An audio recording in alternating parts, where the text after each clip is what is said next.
The ceiling was made of marble. That was the first thing I registered, not the unfamiliar warmth around me, not the silk sheets that cost more than 3 months of my rent, not even the strange weight pressing down on my fingers. Just that ceiling, white marble with thin gold veins running through it like a map of somewhere I had never been, and a chandelier hanging in the center that scattered morning light into 1,000 directions like it was too beautiful to keep itself together. I stared at it for a long moment. My brain was slow, heavy, like someone had filled it with wet concrete overnight and left it to dry wrong. I blinked once, twice, and the ceiling did not change. It stayed exactly as impossible as it had been the second I opened my eyes. This was not my apartment. My apartment had a water stain on the ceiling that I had named Gerald because it had been there longer than I had. My apartment had thin walls and a heater that made noise like a dying animal, and a window that let in exactly the wrong amount of cold air no matter how many times I tried to fix it. My apartment was small and tired and mine, and this, whatever this place was none of those things. I pushed myself up slowly, and that was when I felt it. My hand. Something on my hand that had not been there before. I looked down and the world tilted. 4 rings. 4 separate rings on my fingers. Each one different, each one silver, each one carrying a small engraving I could not read from this angle but that made my chest tighten the moment I saw them. They were not costume jewelry. They were real, heavy, and they sat on my hand like they belonged there, like someone had put them on me with intention and care, like this had been decided. I did not put these on myself, except a terrible creeping thought moved through the back of my skull. What if I had? I started to swing my legs off the bed and stopped completely. There was someone next to me, on the left side of the bed, close enough that I could feel the warmth coming off his skin. A man was sleeping, dark hair fallen across his forehead, long lashes pressed against sharp cheekbones, his face holding an expression of complete and total peace that made him look almost too still, like a painting. I did not recognize him. I did not recognize him at all, and yet some deep animal part of me, the omega part, the part that registered things like scent and presence before the thinking brain could catch up, that part was not afraid of him. That terrified me more than the fear would have. I turned my head slowly to the right. Another man, this one with his arm resting on the bed close to my shoulder, his fingers relaxed and open. He was sleeping too, though lighter. I could tell by the way his breathing shifted slightly when I moved. Across the room, on a long gray sofa that probably cost more than my car, a third man was sprawled in what looked like an expensive suit, jacket loosened, one arm thrown over his eyes, and against the far wall, beside the door with his arms folded across his chest and his back pressed to the wood paneling, a fourth man stood. He was not sleeping. His eyes were closed, but he was not sleeping. His breathing was too controlled, too deliberate, like someone who had decided to rest standing up because lying down felt like too much trust. 4 men, 1 room, 1 bed, 4 rings on my hand. I pressed my fingers against my mouth and tried to breathe. My name is Zion Park. I am 26 years old. I am a freelance translator who works out of a small apartment in a part of the city where the coffee shops are cheap and the landlords are loud. I translate documents, meetings, legal briefs, and occasionally menus for tourists. I am an omega, secondary gender, submissive designation, the whole complicated thing, and I have spent most of my adult life making sure that fact about me did not define every room I walked into. I was careful, I was sensible, I did not do things like this. And yet here I was, in a bed that was not mine, with 4 strangers around me and 4 rings on my hand, and absolutely no memory of how any of it had happened. The last thing I remembered, and even this came in fragments like trying to hold water in cupped hands, was a building, glass and light, people in expensive clothes, music playing somewhere above the noise of a crowd, someone handing me a glass of something and me thinking I should probably eat something first, and then nothing, just nothing. A wall of black where last night should have been. I needed to get out of this bed. I needed to find my phone, find my shoes, find a door, and leave this place quietly before anyone woke up, and I had to have a conversation I was absolutely not prepared for. I shifted my weight carefully toward the edge of the bed. "You're awake?" The voice came from the sofa. Deep, quiet, unhurried. The kind of voice that took up space without trying to. I turned slowly and found the third man watching me. He had pushed himself upright at some point in the last 30 seconds without making a single sound. And now he was sitting with his elbows resting on his knees, looking at me the way you look at something you have been expecting. Not surprised, not alarmed, just present. His name came to me without warning. Rael. I did not know how I knew it. I just did. Rael. My voice came out rough, scratched at the edges. Where am I? What is this place? And why? I held up my hand, the 4 rings catching the morning light. Why are these on my fingers? He looked at my hand, then back at my face. Something moved through his expression. Not guilt, not amusement, but something between the two, something careful. You put them on yourself, he said. Around 3 in the morning. You said it felt right. The silence that followed that sentence was the loudest thing I had ever heard. On the left side of the bed, the first man stirred. He opened his eyes slowly. Dark, steady, taking in the room before they settled on me with an expression I could not name. The one who had been resting his arm near my shoulder sat up with the contained movement of someone used to waking up quickly. And the man by the door, the one who had been standing, opened his eyes and looked at me without moving from his position at all, as if he had simply been waiting for permission to be seen. 4 pairs of eyes, all on me. None of them looked confused. None of them looked like they were in a situation they had not anticipated. They looked like men who had known exactly what they were coming back to when morning arrived, and who had each decided in their own way to be ready for it. The panic that hit me was physical, a full-body wave that started in my chest and moved outward until my hands were shaking and my breathing had gone shallow and wrong. Because this was not just the rings, not just the unfamiliar room, not just the missing memory. It was the way they were looking at me, like they knew me, like this was not the beginning of something but the continuation of it, like I had already made a choice, and morning was just the part where I found out what it was. The man who had been standing by the door spoke. His voice was lower than Rael's, flatter, carrying weight in every syllable without seeming to try. Good morning, he said, and there was something in the pause before the next word that made every nerve in my body go still. Husband. The word landed in the room like something dropped from a great height. Husband. I sat there with 4 rings on my hand and 4 strangers watching me and that one word echoing off marble walls. And I did not scream. I did not cry. I did not do any of the reasonable human things a person should do in this situation. I just sat completely still and felt something very cold and very slow move through my entire body, starting at the base of my spine and working its way up until it reached the back of my throat and sat there heavy, making it difficult to swallow. The man by the door had not moved. He was still leaning against the wall with his arms loosely at his sides now, watching me with dark eyes that gave nothing away. Not cruelty, not warmth, not apology, just observation.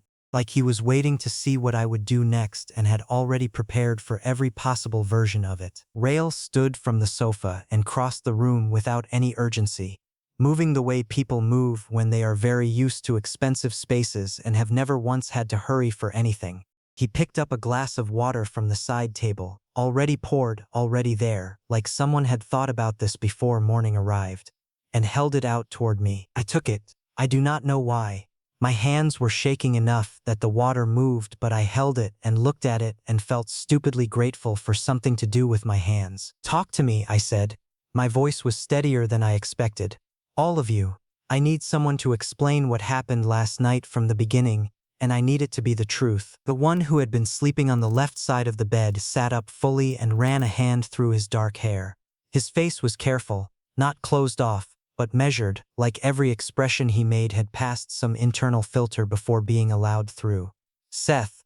The name arrived the same way Rael's had, pulled from some fog-covered corner of last night that I could not fully access but that apparently had not emptied itself completely. You were at a private event, Seth said. His voice was quieter than I expected, considered. Voss Group's 10th anniversary gala. You had a client assignment, translation work. Someone had sent you a brief and an address. I nodded. That part I remembered. A last-minute call, an envelope left at my door by a courier I had never seen before, a brief that told me the minimum necessary and nothing more. Show up, translate for the international guests, 3 hours, cash payment on the night. And after that, I pressed. The one who had been lying near me on the right side of the bed stretched his arms above his head with the particular energy of someone who woke up cheerful as a matter of principle and was not planning to apologize for it. He had a face that was built for mischief, a slight upward pull at the corner of his mouth that seemed to be the default setting, eyes that were already sharp and present despite being awake for approximately 45 seconds. Kaden. I knew his name too. After that, Kaden said, you had a drink, and then another, and then a few more. I don't drink at work functions. You did last night, he said, not unkindly. Someone handed you a glass and you didn't think about it, and then someone else did, and by the time any of us realized what was happening, you were in a very different emotional place than where you had started. We tried to get you to stop, Rael said. He had moved back slightly, giving me space, which I was grateful for in a way I was too overwhelmed to fully process. Gently at first. You were not interested in being redirected. I wasn't interested, I repeated, hearing how that sounded. You were having a very good time, Kaden offered. Kaden? Seth's voice. Flat, precise, the single word carrying the full weight of please stop talking right now. Kaden settled back against the headboard with an expression of total innocence. I looked at the fourth man, the one who had been by the door and had not moved and had said that one terrible word. He was looking at me steadily. Theo. The last name arriving last, like even my fragmented memory understood something about how he held himself apart from things. The rings, I said. Tell me about the rings. Theo spoke. They were a display piece at the venue. An installation, 4 matching bands in a case near the main entrance. Decorative, not for sale. He paused. You walked past them 3 times. The 3rd time you stopped. You opened the case. I opened, you said, he continued. And something in his voice changed, just fractionally, just enough that I noticed it, that they were waiting for you, that you could feel it. The room was very quiet. And then you put one on, Rael said, taking over in the way of someone who has learned to read the exact moment when another person has said enough. And then you came and found me, and you put one on my hand, and you went to Seth, and to Kaden. He stopped. And to you, I said to Theo. Yes, Theo said. And then what? Seth answered this one, carefully, like he was choosing each word before releasing it. You found the DJ. You asked him to lower the music. There was a microphone near the stage, for the speeches that had already finished. You picked it up. I felt something cold go all the way through me. You made an announcement, Seth said, to the room.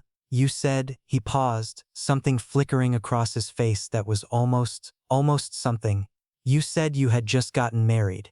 To 4 very lucky men who did not yet know how lucky they were. The room thought it was a performance piece. Was it? I asked, my voice small. No one answered for a moment. Then Kaden said, very quietly, without any of his earlier energy. It did not feel like a performance. I stood up. I needed to stand. I needed to do something with the energy that was building in my chest, because if I just sat there with 4 rings and 4 faces and this story sitting on top of me, I was going to come apart at the seams in a way that would not be dignified. I need to leave, I said. This has all been, I'm sorry, for whatever happened, for whatever I did. But this isn't real. This cannot be real. I'm going to go home and sleep and figure out how to. Zion. Theo again. He said my name the way people say things they have been holding for a while. Before you decide anything, he said, I need to tell you something. About your scent. I stopped. Every Omega knows what it means when someone brings up your scent in a serious voice. It is not a compliment. It is not casual. It is biology speaking in a language that does not have a comfortable translation. What about it? I asked. It has changed since last night, Theo said. It carries all 4 of us now. Not separately. Layered, mixed, like something that was done deliberately. That is not possible unless the Omega chose it, Seth finished. Consciously or not, the body does not make that kind of imprint by accident, Zion. It never has. I stood there in a stranger's bedroom with 4 silver rings on my hand, and the knowledge that my own biology had apparently decided something while my brain was occupied elsewhere, and I felt the floor of the situation I was standing on shift just slightly beneath my feet. Eat something first, Kaden said from the bed, with the energy of someone returning to normal volume after a very long pause. Seriously, everything is more manageable after food. This is a scientific fact. I turned and looked at him. He looked back at me with complete sincerity. I did not leave. The villa was larger than I had understood from the bedroom. That sounds like a strange thing to say, that a place was larger than you understood. But there is no better way to describe what it felt like to walk out into that hallway for the first time. The bedroom had been overwhelming in its quiet luxury, but the hallway was something else entirely. Ceiling so high that the space above your head felt like it belonged to a different category of architecture.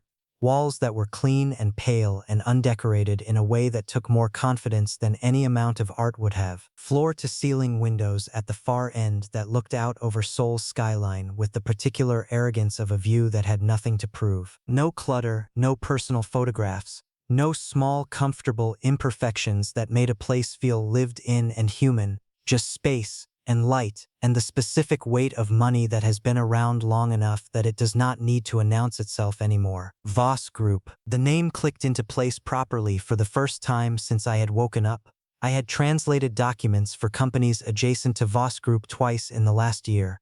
Once a legal brief involving a subsidiary, once a conference summary. I had known the name the way you know the names of things that exist in a layer of the world above yours. Distant, abstract, not something that touched your actual life. And yet here I was, in their house, with their rings on my fingers. Rail found me in the hallway before I had gotten more than 30 feet from the bedroom. He moved quietly for someone his size, not sneaking, just unhurried, the way of a person who had never once needed to rush anywhere and had built that into the way he moved through the world. "You want to leave," he said. It was not a question. "I want to understand what this place is first," I said.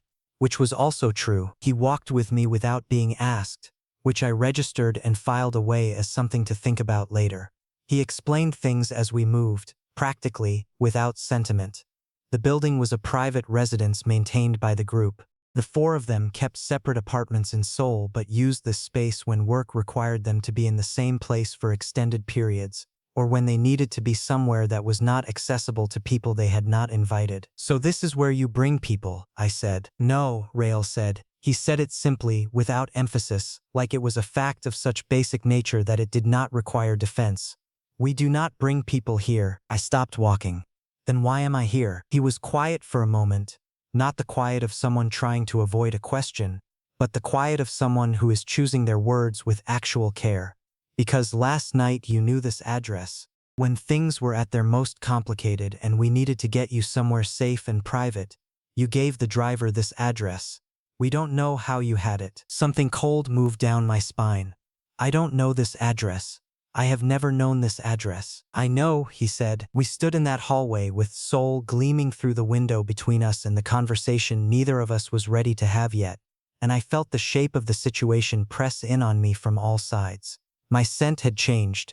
I had known an address I should not have known. I had put rings on 4 strangers' fingers in a room full of people and called it a marriage. "Tell me who they are," I said. "Properly. Not just names. Tell me who all of you are to each other." So he did. We ended up in a sitting room that was large enough to feel open and furnished carefully enough to feel intentional, and Rael talked while I sat across from him and listened and tried to hold the shape of it. 4 sons of Cho Jin-woo, the founder of Voss Group, each from a different mother, none of whom had remained in the picture for long enough to become part of the story. Rael was the eldest, the one who had stepped into the role the group required without being asked and without complaint, who had built his life around a company he had been handed before he was fully ready for it. Seth was second, quieter, the one who had gone into the legal and ethical side of the business because he had decided early that someone needed to be the conscience of the operation and it might as well be him. Kaden had fought the family structure his whole life, had half a career in music waiting for him in another city, had spent years making noise about leaving. Theo was youngest, most private, most lateral. Not the one who sat at the head of the table but the one who knew everything that happened at it. 4 men who shared a name and very little else, brought into proximity by inheritance and obligation, living in a kind of parallel coexistence that was not quite family and not quite colleagues and not quite strangers anymore. "And where do I fit in that?" I asked when Rael had finished. He looked at me without looking away. "We have been trying to figure that out since 3 this morning." I laughed. I could not help it. It came out thin and surprised and not entirely stable, but it was genuine. The absurdity of the whole thing had reached a level that my nervous system apparently decided to process as humor rather than collapse, and I was grateful for that. "I am a freelance translator," I said. "I live in an apartment where the heater sounds like something is dying inside it. I eat instant noodles 4 days a week because they are fast and because good food requires energy I usually do not have after work. I have a plant named Doug who I have managed not to kill for almost 2 years, which is my greatest ongoing achievement. I am an Omega who has spent most of his adult life making sure that fact does not become the most interesting thing about him." I paused. "I am not equipped for whatever this is." "I know," Rael said again. And somehow, the second time he said it, it did not feel like dismissal. It felt like agreement. Seth appeared in the doorway of the sitting room then, quietly, the way he did everything, carrying 2 mugs with the careful attention of someone who had decided that this was what he could offer right now and had committed to it fully. He handed one to me without asking what I wanted, and it turned out to be exactly the right temperature and strength, which was either a coincidence or something more unsettling. Kaden's voice came from somewhere further in the house. "Are we doing the full origin story without me? That is genuinely offensive, I want everyone to know." "Nobody is offended by your absence, Kaden," Seth said, without raising his voice, in the tone of a person who has had this exact exchange many times before. "I feel that in my heart. Despite everything, despite the rings and the missing memory and the scent that had apparently decided things without me, I felt something in my chest do something quiet and unexpected. Not safety, I was not ready to call it that, but something adjacent to it. Something that recognized, reluctantly and against its better judgment, that this room with these people felt less threatening than it should have." Theo was not in the room. He was somewhere else in the house, and his absence had its own specific texture, and I noticed it, and I was not sure what to do with the fact that I had noticed it. "What happens now?" I asked. Rael wrapped both hands around his mug. "That depends entirely on you." 2 more days passed. I stayed. I am not entirely sure I made a decision to stay. It was more that every time I moved toward leaving, something interrupted the momentum, and then it would be late, and then it would be the next morning, and the villa would settle into its daytime rhythms, and somehow I would still be in it. I told myself I was waiting for the right moment. I told myself I needed more information before I could figure out what any of this meant. Both of those things were true, but neither of them was the whole truth, and on some level I knew it. The days had a pattern. Rael worked through most of them. He had a standing desk in a room off the main hallway, and the door was usually open, which I understood was intentional. He did not try to talk to me during those hours, but he kept the door open, and I understood that it was an invitation to exist in the same space without obligation, which was thoughtful in a way I found difficult to dismiss. Seth read, or went for long and apparently purposeful walks, or sat with legal documents spread across the dining table in an arrangement that looked chaotic but which I suspected had a logic I was not privy to. Kaden played music through wireless speakers at a volume just below the threshold of intrusive, occasionally appeared in whatever room I was in with a snack he had decided I needed without asking, and had somehow already learned how I took my coffee. Theo moved through the villa like weather, present then not. Visible in a doorway, then gone. Never intruding, never engaging directly, but never entirely absent either. He had a quality of stillness that was different from Seth's quietness. Seth's silence felt like listening, but Theo's felt like withholding, and I was not sure yet which one I found more unsettling. The second night, I could not sleep. It was the kind of sleeplessness that has nothing to do with discomfort and everything to do with a mind that refuses to stop turning things over, looking at them from new angles, trying to find the seam where the understanding is supposed to come in. I lay in the guest room they had settled me in, separate from all of them, which had been offered without discussion and which I had been grateful for in a way that was also faintly disappointing. A feeling I chose not to examine, and stared at a ceiling that was not Gerald and thought about everything and nothing and eventually gave up. The kitchen light was on. Seth was there. He was standing at the counter with his back partially to the door, doing something slow and deliberate with a kettle and 2 cups, and when I came in he did not turn around immediately. He said quietly into the space above the counter, "You could not sleep either." It was not a question. I had begun to notice that Seth rarely asked questions when he already knew the answer. "No," I said. I pulled out a stool at the kitchen island and sat down. Does this happen to you a lot? More than it used to, he said. He turned and brought both cups to the counter, settled one in front of me. Tea, not coffee. The right call at 3 in the morning, which I registered and appreciated without saying so. We were quiet for a while. The kitchen was different at this hour. The daylight removed something performative from all that clean design, and what was left was just a room, 2 people, the small sounds of a building at rest. I wrapped my hands around the cup and felt my shoulders drop slightly from where they had been living near my ears for the better part of 2 days. Can I ask you something? I said eventually. Yes, you all said you knew me before last night. I need to understand what that means. I looked at him directly. Not the version of the story where it ends up sounding less strange than it is. The real version. Seth looked at his cup for a moment. When he looked up, there was something in his face that had not been there during the day, something unguarded, like the hour had taken the filter down along with the performance. A year ago, he said, there was a man at a cafe in Itaewon. He was older, maybe 70, and he had come in with a government form he did not understand. The form was not complicated, but it was in a language he had never learned to read, and nobody in the cafe spoke it. He was sitting at a corner table looking at it like it was something that had betrayed him. I listened. You were at the table next to him. You were working, laptop open, headphones around your neck but not in. You noticed him. You did not ask anyone for permission or look around to see if it was your business. You just moved your things to his table and sat down and started explaining the form to him. Section by section. You took 40 minutes. You drew small diagrams on a napkin to explain one of the questions. Seth paused. The form took him 10 minutes to fill out once you were done. You went back to your own table. You did not give him your card. You did not make it into anything. You just went back to work. Something slow and warm moved through me. I did remember that day. Not as a significant event. I had not thought about it after the fact, had not filed it away as anything particularly notable. Just a man who needed help, and help being a thing I could give, so I had given it. Rael was in that cafe, Seth said. He saw the whole thing. He did not say anything about it until we were in the car, and then he said. Seth stopped. Something shifted briefly in his expression, like a door opening a fraction and then being carefully reclosed. He said that he had been looking for a long time for someone who helped people, because it was the right thing to do and not because they were calculating what they would get back.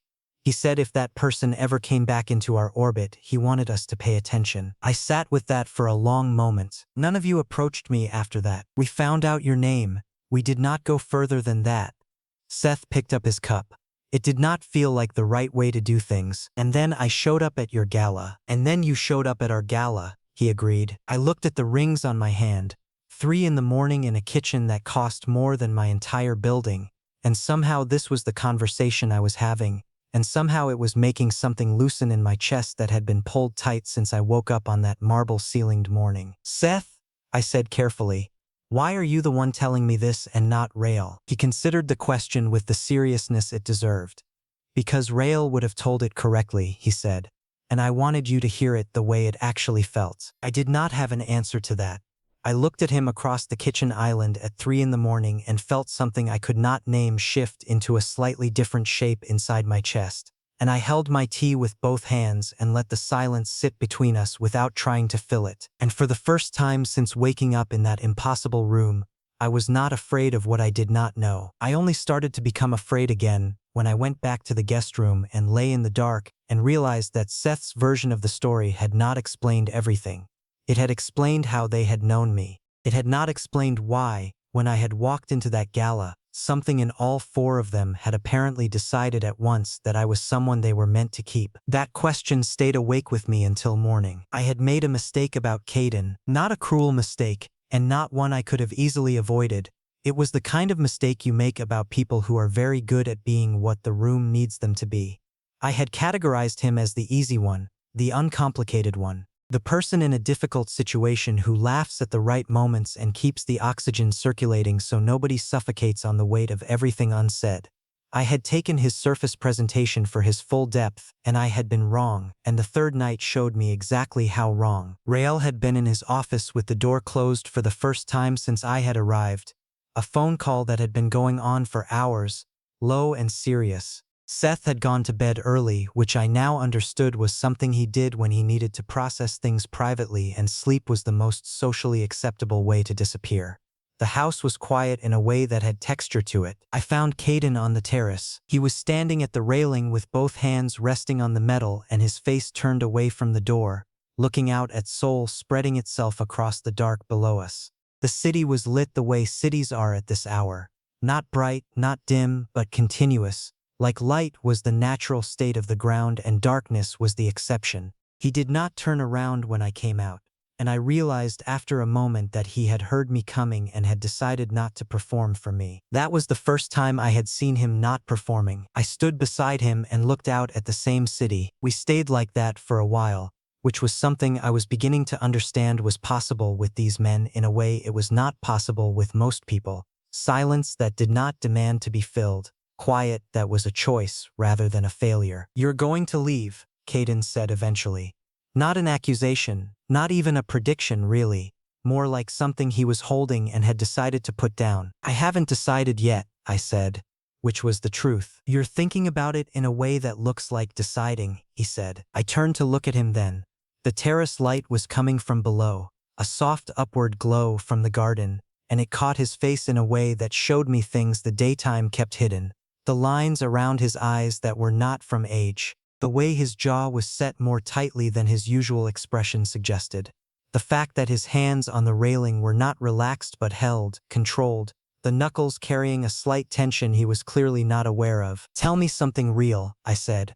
"Not the version you use to make things easier for other people. Something actually real." He was quiet for long enough that I thought he might not answer.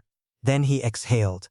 A slow, deliberate breath, like releasing pressure from something that had been sealed. "6 months ago I had a flight booked," he said. "Paris, one way.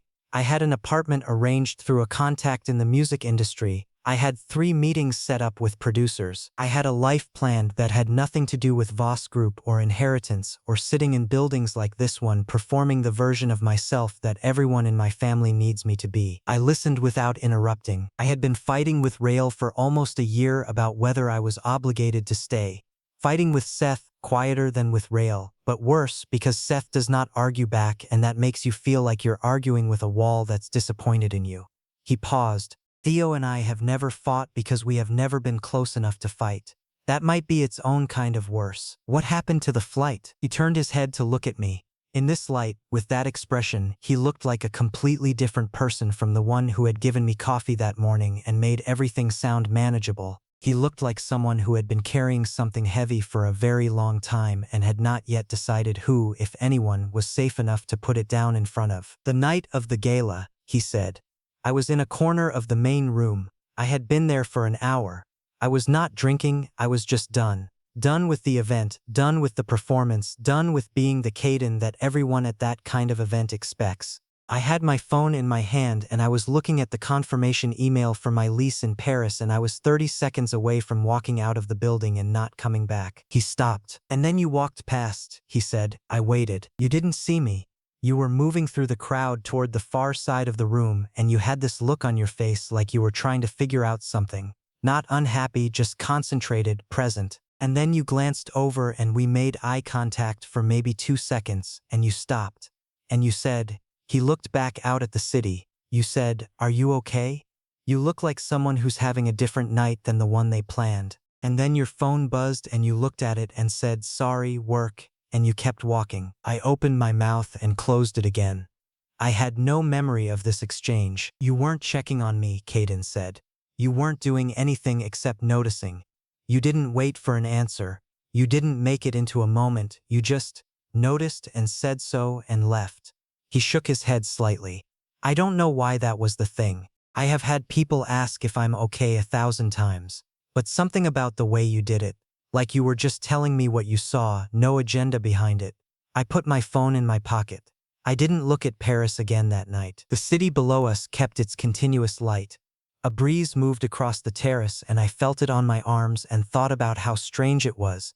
How a moment that had not even registered for me had been large enough for someone else to make a significant life decision around. "Kaden," I said quietly, "I'm sorry I don't remember." "Don't be," he said. "If you remembered, it would mean you did it for a reason. The fact that you don't remember is exactly the point. We stood in a silence that had changed quality, warmer now, less held. I was about to say something, though I was not sure what, when Theo's voice came through the glass door above us, carried out through a gap where the door sat ajar. Low, controlled, deliberate. I understand. Tomorrow morning. No, do not say anything to Zion yet. Not until I've had the chance to. A pause. The particular pause of someone listening carefully. I will handle it. My name. In a conversation I was not part of. About something that needed handling before I was told. I looked at Kaden. He had gone very still. He had heard it too. We looked at each other, and something passed between us that did not need words. Not alarm exactly, but the shared recognition that the ground we had been standing on had just shifted in a way that neither of us had been told to expect. I did not sleep. I lay in the guest room and looked at the ceiling and turned Theo's words over in my mind the way you turn something over when you are trying to find where it is sharp, where the edge is that will eventually cut you if you are not careful. Do not say anything to Zion yet. I will handle it. 2 sentences in a conversation I had caught the tail end of, not enough context to understand but enough to know that something was being managed around me. That information existed in this house that someone had decided I did not need to have. That feeling, the feeling of being managed, of being protected in a way that looked a lot like being kept in the dark, was one I recognized from my life, in ways that had nothing to do with these 4 men. And it sat badly in me. Badly enough that by the time the house started making the small sounds that meant morning was arriving, I had made a decision. I got up, I went to Theo's door, I knocked once. He opened it quickly, not like someone surprised out of sleep, but like someone who had been awake and waiting, which told me something I stored away carefully. His face in the morning light was unreadable, which by now I understood was simply how his face worked, not evidence of anything specific. The phone call last night, I said.